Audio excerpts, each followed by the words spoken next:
भगवान की जय। योग योगेश्वर महापुर रामलाल जी, योग मार्तंड मुल्केश्वर भगवान, हम सभी के प्राणाधार सरस्वती स्वामी देवीदास जी भगवान जी के चरणों में हम सभी बच्चों का साष्टांग दंडवत प्रणाम स्वीकार हो। आइए प्रभु जी की कृपा करुणा आशीर्वाद से आज सत्संग आरंभ करते हैं। महाराज जी ने अपार कृपा करके 3 दिन के लिए 4 दिन के लिए अपने चरणों की सेवा में इस अबोध बालिका को ले गए थे। पहले सहारनपुर ले गए प्रभु जी, वहाँ सत्संग हवन भंडारा हुआ। फिर हरिद्वार ले गए, वहाँ आरती पूजन सत्संग हुआ महाराज जी ने। और 2 दिन महाराज जी ने वहाँ देहरादून में बहुत ही कृपा बरसाई। और मैं तो चरणों में आकर इनके चरणों में बिल्कुल प्रेम के आंसू निकल रहे थे। मैं बहुत गदगद हो रही थी। हे भगवान, तू इतना दयालु है, बच्चों को कैसे उड़ा के ले गया और इतने भक्तों को तूने प्रेम दिया, भक्तों को योग के बारे में हे भगवान तूने ज्ञान दिया और भक्तों को योग सिखलाया, साधकों को। और ये यानी कि महाराज जी ने बहुत आनंद बरसाया। मेरे तो वाणी में शब्द नहीं कि मैं क्या कहूँ। और मैं बिल्कुल सच्ची बताऊं, और एक मूक नादान एक बच्ची बन के वहां बैठी हुई थी हर स्थान पे। और मुझे ऐसा लग रहा था कि मैं तो कुछ भी नहीं कर रही हूँ, मैं बिल्कुल एक प्रभु जी के चरणों में छोटी सी आत्मा, छोटी सी बच्ची बन के बस उनके चरणों में सिमटी हुई हूँ। तो ये सारा नजारा प्रभु जी, हमारे गुरुदेव भगवान जी अपनी कृपा से दिखा रहे थे। भक्तों में इतना उत्साह, इतना उल्लास, इतना महाराज जी के प्रति प्रेम। और जाते वक्त भी सहारनपुर के भक्तों ने इतना प्रेम दिखाया। और शकुंतला का परिवार था, शकुंतला घर में था, वापसी में कृष्णा अरोड़ा का जो बेटियों का परिवार, उनके घर में सत्संग था। और हर जगह 2-2 घंटे का सत्संग भजन कीर्तन हुआ। वापसी में पूरे सहारनपुर के भक्तों ने इतना प्रेम आदर उल्लास दिखाया। तो मैं तो वो नजारा देख कर और महाराज जी महिमा जो महाराज जी दिलवा रहे थे, मैं तो शरीर कांप रहा था, मुझे वाइब्रेशन आ रही थी। भक्तों के अंदर इतना प्रेम, इतना उत्साह देखकर मगर धन है प्रभु, धन है तेरी माया, धन है तेरी शक्ति। और कैसे आज भी तूने भक्तों को अपने प्रेम से, अपने प्रेम के रंग से कैसा रंगा हुआ। मैं तो सबकी भक्ति को देखकर बहुत ही गदगद हो रही थी। और देहरादून में जो महाराज जी के इतने पुराने भगत, और कैसे जाग के वो आगे आए और इन्होंने इतना आनंद लिया और इतना प्रेम भाव आदर भाव दिखाया। मतलब जिस आदर और प्रेम के हम काबिल नहीं, उस प्रेम और आदर के काबिल तो सदगुरु भगवान ही है। परंतु कहते हैं ना कि भगवान जब पूर्ण होते हैं तो अपने बच्चों का मान बढ़ाने के लिए वो स्वयं अपनी शक्ति से सारी लीलाएं करते हैं। लीलाएं कराने वाले वही है, भक्तों में रंग बरसाने वाले वही है, ज्ञान देने वाले वही है, हवन सत्संग योग की प्रशिक्षण दिलाने वाले वही है। परंतु केवल अपने बच्चों को, जैसे एक माता पिता अपने बच्चों को आगे करता है, बच्चों की ऊंचाई को देख के बड़ा प्रसन्न होता है। माता पिता हमेशा बच्चों का मान सम्मान रखने के लिए एक समाज में बच्चों को आगे लाते हैं। इसी प्रकार हमारे गुरुदेव सब कुछ करने कराने वाले गुरुदेव ही हैं। केवल भक्तों का एक मान, अपने बच्चों का मान रखने के लिए इस प्रकार अलौकिक लीलाएं करते हैं, कृपा करते हैं। तो हर पल आगे भी करनाल में आकर भी यही प्रार्थना की, हे प्रभु तू महान है, तेरी शक्ति महान है, तेरी लीला अपरंपार है। कैसे छोटे छोटे बच्चों से तू कैसे इतने महान काम करवा लेता है, हमारी सोच की हमें शक्ति के बाहर है। तो कहने का भाव ये है कि हम लोगों का क्या कर्तव्य है।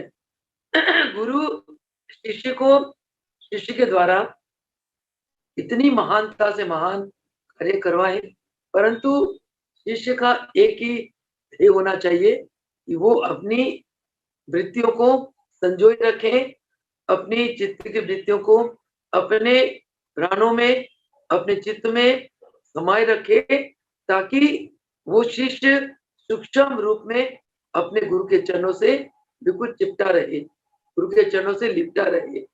और इस अवस्था में शिष्य के अंदर कभी गुमान नहीं आता, कभी अभिमान नहीं आता, तो ऐसे शिष्य की गुरु हर पल रक्षा करते हैं।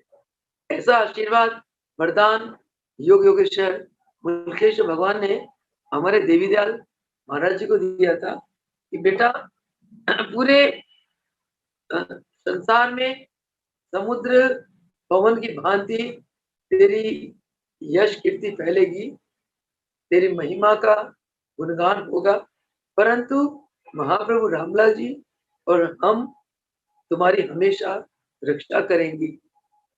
इसका मतलब गुरु शिष्य की क्या रक्षा करते हैं? गुरु शिष्य की अहम की रक्षा करते हैं। जब मैंने सन 1972 में नामना ली, उसके बाद मेरी बड़ी भावनाएं होती थी, मैं महाराज जी के लिए ये ले लूं, ये खरीद लूं, ये वस्त्र ले लूं, ये बर्तन ले लूं, ये प्रसाद खिलाऊं, ये करूं करूं।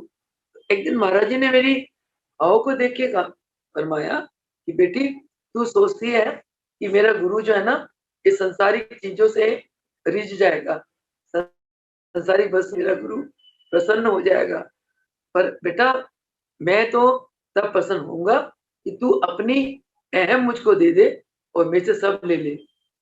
मुझे समझ नहीं पड़ी महाराज जी क्या इशारा कर रहे हैं। तो महाराज जी ने फिर अगले मुहूर्त में कहा कि बेटा अपना समय दे दो गुरु चरणों की सेवा के लिए।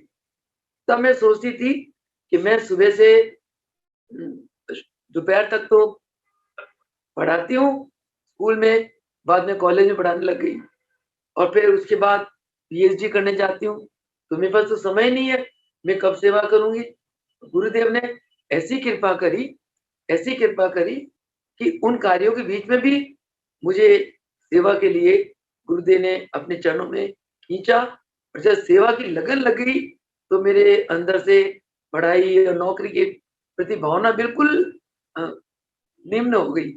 तो नौकरी और पढ़ाई की तरफ कोई इच्छा नहीं थी, मन नहीं करता था। तो महाराज जी ने अपनी कृपा से पीएचडी की पढ़ाई पूरी करवाई। उनकी कृपा से 15 साल टीचिंग जॉब करने के बाद उन्हीं की कृपा से जॉब छुड़वाया, उसके बाद पूर्ण रूप से सेवा दे दी। तो क्योंकि महाराज जी ने शुरू में ही फरमाया था कि सेवा करो, सेवा करने से ये मन जो है ना गुरु का बन जाता है, ये तन भी गुरु का बन जाता है ना। जैसे और फिर ध्यान भी गुरु का ही होता है।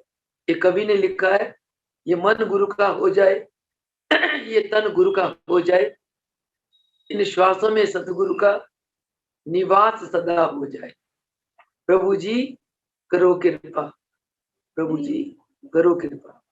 तो जब गुरु चरणों में शिष्य पूरी समर्पित भावना के साथ सेवा करता है, तो गुरु उसके शरीर को स्वस्थ बना देते हैं, रोगों से रहित कर देते हैं। और जो शिष्य मन लगाकर गुरु चरणों की सेवा करता है, गुरु उसके अंतःकरण को शुद्ध कर देते हैं और उसे ध्यान योग की शिक्षा दीक्षा देकर उसको एक अच्छी आत्म अवस्था का करते हैं। गुरु की रहमत के बिना शिष्य योग को नहीं पा सकता। गुरु की रहमत के बिना शिष्य योग की अच्छी ध्यान अवस्था को नहीं प्राप्त कर सकता। गुरु की रहमत के बिना शिष्य एक तिल बराबर भी सेवा नहीं कर सकता। सेवा के लिए बल बुद्धि विद्या सब सप्लाई गुरु करते हैं, और शिष्य के अंदर कर्म को धोकर उसके अंदर प्रेम की सप्लाई भी गुरु करते हैं। तो तभी गुरु शिष्य का अंतःकरण धोकर, उसके जन्मों के संस्कार को धोकर, उसके अंदर जो परमात्मा की सोई हुई शक्ति है, वो शक्ति को जगा देते हैं और शिष्य परमात्मा की शक्ति को अपने अंदर अनुभूत करके परमात्मा के स्वरूप में अभेद हो जाता है। ये केवल गुरु करते हैं, गुरु की कृपा करती है, गुरु की रहमत करती है। एक कवि ने लिखा, ज्योत से ज्योत जगाओ सतगुरु, ज्योत से ज्योत जगाओ। सतगुरु मेरे अंतर ज्योत जगाओ, मेरी अंतर आत्मा की सोई शक्ति को जगा दो, ज्योत से ज्योत जगाओ सतगुरु, यानी कि तुम्हारी ज्योत से हे गुरु मेरी ज्योत को जला दो। जब तक हम अंदर से जागरूक नहीं होते, हमारी आत्मा का विकास नहीं होता, तब तक हम जन्म मरण के चक्कर में पड़े रहते हैं। क्योंकि जब तक आत्मा उभर के प्रकाश के साथ ऊपर नहीं आएगी आत्मा, तब तक हमें आत्मज्ञान नहीं होगा। अगर आत्मज्ञान नहीं है तो हमारे अंदर देह का ज्ञान बना रहेगा, और देह में आपको ये पता है सारे विकार की देह में ही है, क्योंकि देह जो है ना, ये माया की सृष्टि है, ये देह माया की रचना है, माया से ये देह रचित हुई है। तो जब तक हमारा अंदर की अनुभूति देह की तरफ होगी, तब तक हमारे अंदर देह का ही भान होगा, और देह में काम है, क्रोध है, अहंकार है, लोभ है, मोह है, ये सारे विकार देह में हैं। अगर हम देह से हटके हमें आत्म अनुभूति हो जाती है, हमें आत्म ज्ञान हो जाता है, तो आत्मा में तो कोई विकार नहीं है, क्योंकि आत्मा परमात्मा का एक अविच्छिन्न अंग है। आत्मा के अंदर कोई राग द्वेष नहीं है, आत्मा के अंदर कोई काम क्रोध नहीं है, आत्मा के अंदर केवल प्रेम ही प्रेम है, आत्मा के अंदर ज्ञान ही ज्ञान है, आत्मा के अंदर प्रकाश ही प्रकाश है। तो ये आत्म ज्ञान कौन कराता है? ये आत्म ज्ञान हमारे सद्गुरु भगवान अपनी कृपा से कराते हैं। महाराज जी फरमाते हैं, हम गुरुदेव के चरणों में जाते हैं, हम कुछ भी मत्था टेकते हैं, प्रसाद चढ़ाते हैं, बेटा चढ़ाते हैं, तो उसके बदल गुरुदेव हम जो मांगते हैं गुरुदेव देते हैं। गुरु कहते हैं मैं अपने भक्त का ऋणी होता हूँ, भगत का जो प्रेम है वो मुझे उसका ऋणी बना देता है। तो प्रेम के वश में, भगत के प्रेम के वश में मुझे भगत के लिए सब कुछ करना पड़ता है। फिर महाराज जी फरमाते हैं कि तुम गुरु के चरणों में आकर गुरु की सेवा करके, उन्हें भेंट चढ़ाकर, उन्हें प्रसाद चढ़ाकर, उनके चरणों में मस्तक झुकाकर तुम गुरु से क्या मांगते हो? पुत्र दे दो, निरोगता दे दो, परिवार सुखी हो जाए, धन दे दो, कोठी दे दो, ये चीजें मांगते हो। भाई फरमाते कि ये चीजें मांगने वाली चीजें नहीं होती, गुरु के चरण तो कल्प वृक्ष है। आप गुरु के चरणों में जाओगे तो ये चीज अपने आप मिलेगी। आप पीपल के पेड़ के नीचे जाते हो, आपको क्या पीपल से ठंडी छांव मांगनी पड़ती है? आपको पीपल से ऑक्सीजन मांगना पड़ता है? आपको पीपल से छाया मांगनी पड़ती है? छाया धूप से बचाना पीपल का काम है, हमें हवा देना पीपल का काम है, हमें ऑक्सीजन देना वो पीपल का काम है। उसी प्रकार सतगुरु भगवान और परमात्मा का एक ही काम है कि जीव मात्र के प्रति वो दया करते हैं। जीव जब उनके शरण में जाता है तो बिन मांगे उसको सब कुछ दे देते हैं, क्योंकि भगवान अनंत आंखों के साथ हमारे अंदर विद्यमान है, अनंत कानों के साथ हमारे अंदर विद्यमान है। भगवान हमारी बिना सब सारी आवाज सुनते हैं, भगवान हर पल हमें देखते हैं। हमारे अंदर जो भावना आती है भगवान सुन लेते हैं, पूरी करते हैं उसको। तो महाराज जी फरमाते हैं कि सदगुरु भगवान से हमें एक ही बात मांगनी चाहिए, हे भगवान मुझको आत्म अवस्था का दान दे, मुझको मेरी आत्मा की पूर्ण अवस्था का प्राप्त करा, आत्मा की पूर्णता दो मुझे, मुझे आत्म ज्ञान दो, मुझे आत्म आनंद दो, मुझे आत्म दर्शन कराओ। क्योंकि आप और हम सभी लोग अजर अमर आत्माएं हैं। ये शरीर तो बाहरी रूप है। आपकी हमारी आत्माओं ने अनेक जन्म लिए, अनेक जन्म में अनेक देह लिए, और हर देह का जो कर्म और स्वभाव हमारी आत्मा में है, और उस कर्म और स्वभाव के अनुसार हमारी आत्मा जन्म ले लेती है। जिस आत्मा के ऊपर जैसा स्वभाव होता है, वो आत्मा अपनी घट उस उस उस माता के कोख में वो आत्मा चली जाती है, जिस माता का ऐसा ही स्वभाव हो। आत्मा अपने स्वभाव के अनुसार सिमिलर स्वभाव वाले घट खोज लेता है और उसी माता के घर में प्रवेश कर जाता है। जैसे भगवान राम राजा दशरथ और कौशल्या वो बहुत धर्मपरायण हुए, और भगवान राम एक उच्च कोटि की आत्मा है। उन्होंने भक्तों के पुकार पे अधर्म का नाश करने के लिए और धर्म की स्थापना के लिए राजा दशरथ और कौशल्या का कुक ढूंढ लिया। उस आत्मा ने प्रवेश कर गए, जन्म ले लिया, भगवान राम बन गए। उसी प्रकार हमारे योग योगेश्वर महापुरुष रामलाल जी, पंडित गंडाराम जी, माता भागवती जी कुछ में आए, बड़े धार्मिक थे, परायण थे। तो माता पिता बहुत उच्च कोटि की धार्मिक आत्माएं होती हैं, उनके कोख से भी ऐसे महान दिव्य शक्ति वाले आत्माएं अवतार होती हैं। तो महाराज जी का हम लोग के लिए एक ही ज्ञान है कि तुम दिन रात अभ्यास करो। जितना अभ्यास करोगे उतना तुम्हारा मन धुलेगा और उतना तुम्हारा मन नम्र होगा, और जितना तुम्हारा मन नम्र होगा उतना तुम गुरु के प्रति समर्पित होगे, और जितना गुरु के प्रति समर्पित होते हो उतना गुरु अपना कार्य तुम्हारे द्वारा करवाते हैं। हमारे गुरु ने पूरे संसार में योग के प्रचार प्रसार के लिए अवतार लिया। तो आज भी गुरु किसी न किसी माध्यम से योग का प्रचार प्रसार करवा रहे हैं।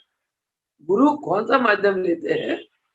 जो माध्यम गुरु के प्रति समर्पित हो, तन मन धन अंतरात्मा, और जो हर पल केवल गुरु की सेवा के लिए ही अपने आप को समर्पित रखता है।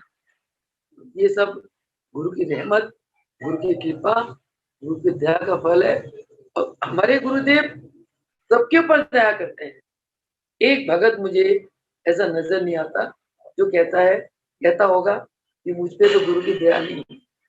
हर एक भगत, जितनी आत्माएं मैं अभी तक अपने जीवन काल में मिल चुकी हूँ, इस 55 साल के जीवन यात्रा में, इस दरबार में, हर एक आत्माओं का एक ही शब्द, गुरुदेव तो मुझको बहुत प्यार करते हैं। पर आप सभी लोग गुरु के प्रति कितने अच्छे भाव रखते हो, इतना प्रेम भाव रखते हो, और कितने प्रेम के भजन गाते हो।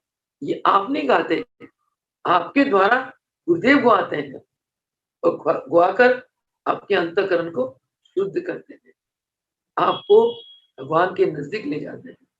तो जैसे कई दिनों से ये प्रवचन चल रहा था, प्रवचन में हम लोग योग के साक्षात्कार के में जो प्रभु मुल्केश्वर भगवान, दादा गुरुदेव मुल्केश्वर भगवान के जीवन की अलौकिक घटनाओं के पर हम सत्संग कर रहे थे। और पिछले कई दिनों से हमने जाना कि प्रभु मुल्कराज जी ने कब अवतार लिया, बाल्यकाल से कैसे विराग हो गया। इस प्रकार प्रभु रामलाल जी के चरणों में मुल्केश्वर भगवान का आना हुआ, और आने के बाद इस प्रकार मुल्केश्वर भगवान रामलाल प्रभु जी के योग के रंग में 24 घंटे रंग गए और रंगने के बाद मुल्केश्वर भगवान के जीवन में इतनी अलौकिक घटनाएं घटित हुई और उन घटनाओं का ऊपर ही हमारा सत्संग चल रहा था। आज का जो घटना है वो घटना आपको सुनाती हूँ और उस घटना का जो आधार है, उस घटना से हमें क्या ज्ञान मिलता है, प्रभु जी की, दादा गुरुदेव जी की, महाप्रभु रामलाल जी की कैसी दिव्य अलौकिक शक्तियों के बारे में हमें ज्ञान मिलता है। आज उसके ऊपर थोड़ी देर के लिए सत्संग करते हैं। आज का जो अध्याय है, ये पिछला अध्याय था वस्त्र स्पर्श से भूत का उतारना। 2 शब्दों में कहूंगी, एक देवी के पति को भूत प्रेत का प्रकोप था, उन्होंने मुल्केश्वर भगवान का वस्त्र पहना और पहनते ही उनकी भूत प्रेत का उपद्रव शांत हो गया। यानी कि जो एक गलत आत्मा एक देवी के पति के अंदर उसको परेशान कर रही थी, वो आत्मा वो देह को छोड़ के चली गई। यानी कि प्रभु मुल्कराज जी के ध्यान योग के कारण उनके वस्त्र में इतनी शक्ति थी, उनके वस्त्र पहनते ही एक देवी के पति के शरीर में जो भूत का एक आवेश था, वो आवेश चला गया और वो बिल्कुल ठीक हो गया। तो ये एक यौगिक शक्ति का फल है।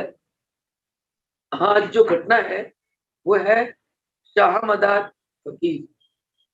शाह मदार एक फकीर था। तो वो फकीर किस प्रकार प्रभु मुल्कराज जी के दिव्य योग की शक्ति के सामने बिल्कुल फीका पड़ गया। जिस फकीर से लोग बहुत लाभ उठाते थे, मुल्कराज प्रभु जी के उपस्थिति पर किस प्रकार वह फकीर बिल्कुल निस्तेज हो गया, बलहीन हो गया। आज वो चैप्टर है। यानी कि योग की शक्ति के आगे और कोई शक्ति टिक नहीं सकती।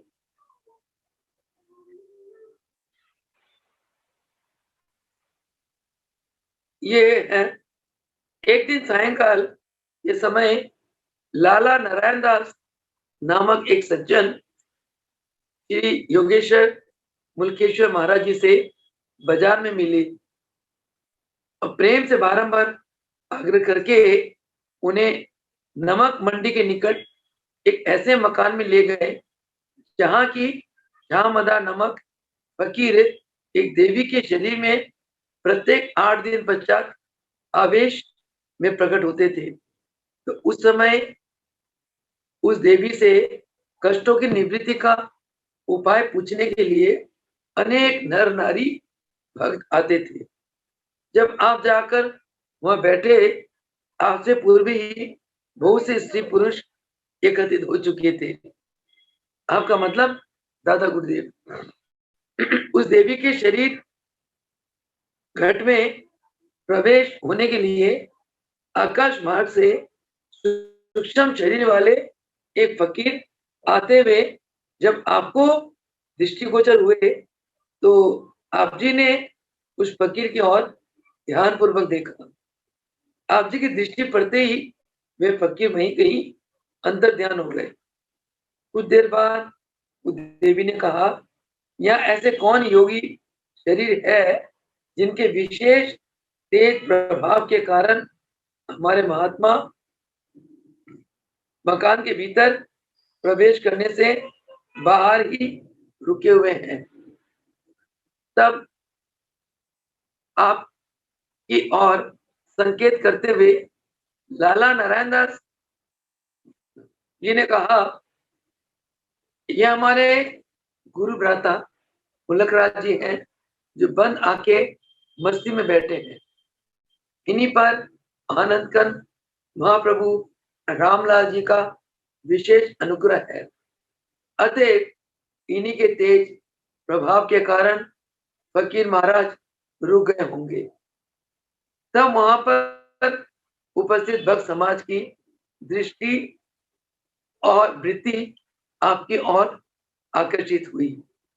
कुछ भक्तों ने लाला नारायण दास जी से श्री सदगुरु भगवान का निवासन पूछा और कहा कि जिनके शिष्य ऐसे हैं तो उनके सद्गुरु कितनी महान शक्तियों के स्वामी होंगे। इस प्रकार का वार्तालाप परस्पर हो ही रहा था कि वहां बैठे हुए सब लोगों में से कुछ लोग महाप्रभु रामलाल जी के चरणों में चले गए।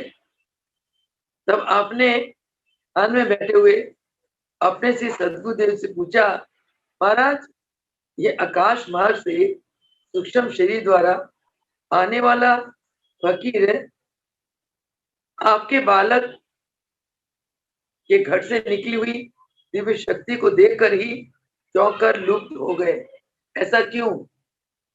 यानी कि प्रभु मुल्कराज जी के घट से रामलाल प्रभु जी का प्रकाश 24 घंटे निकलता था।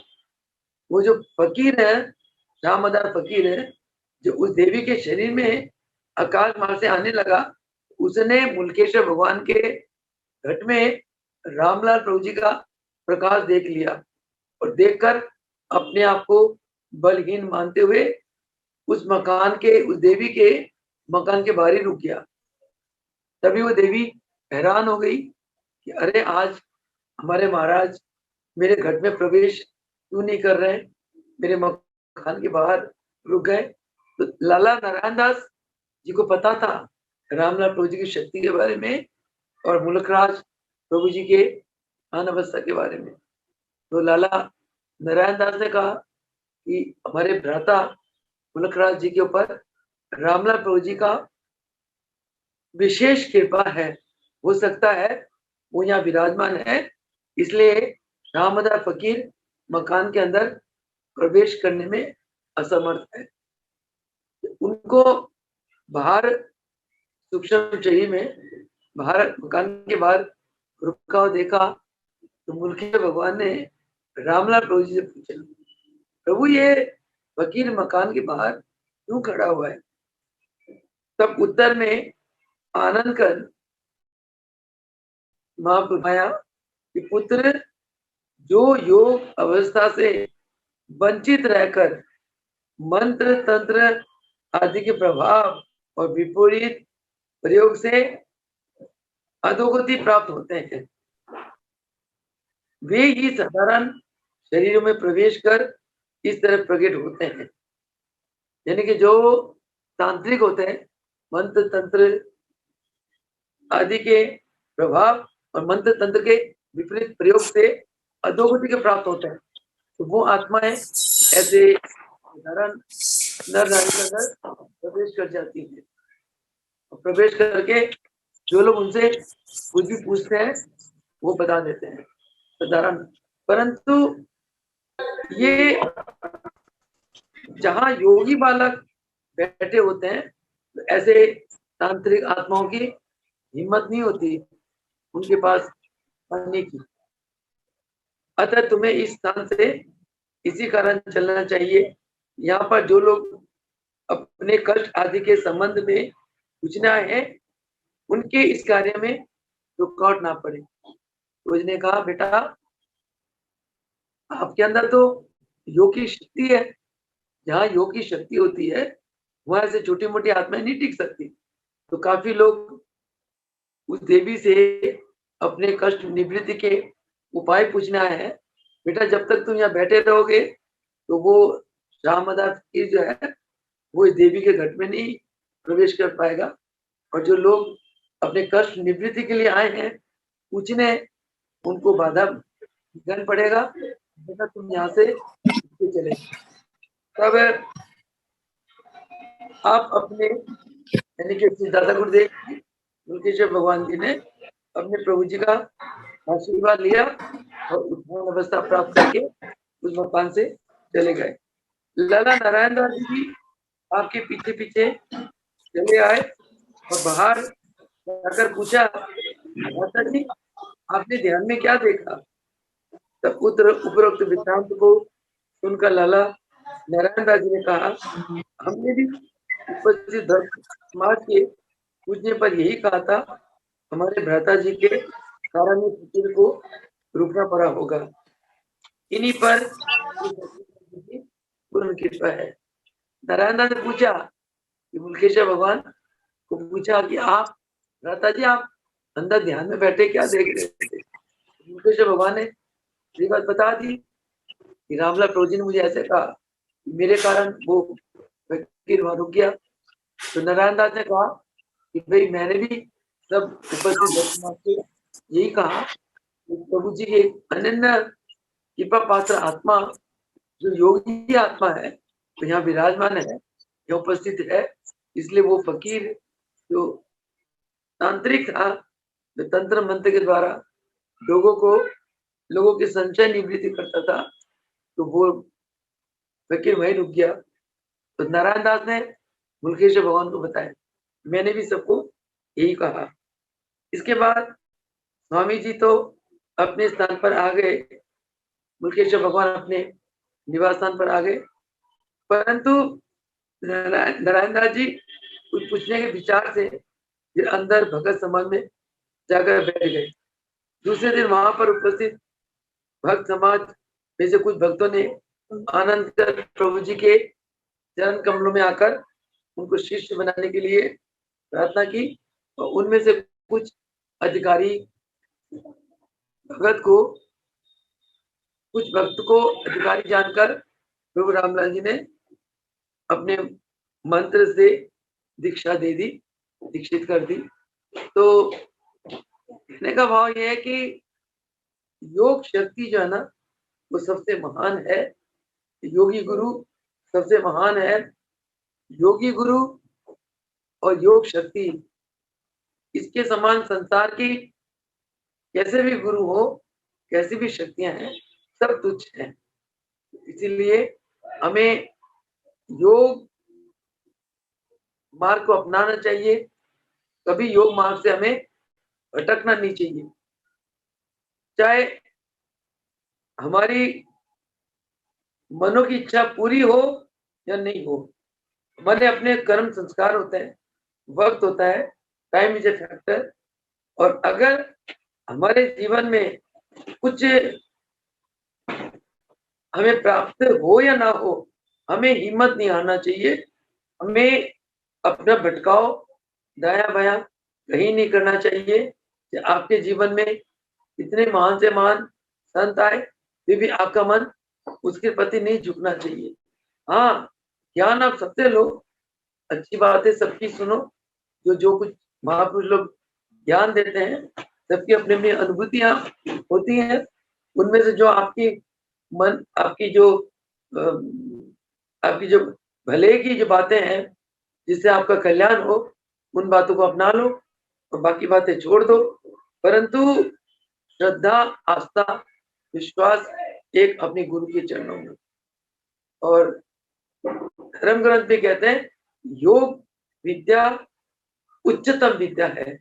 योगी गुरु गुरुओं के गुरु होते हैं, और योगी शिष्य का तो कहना ही क्या है।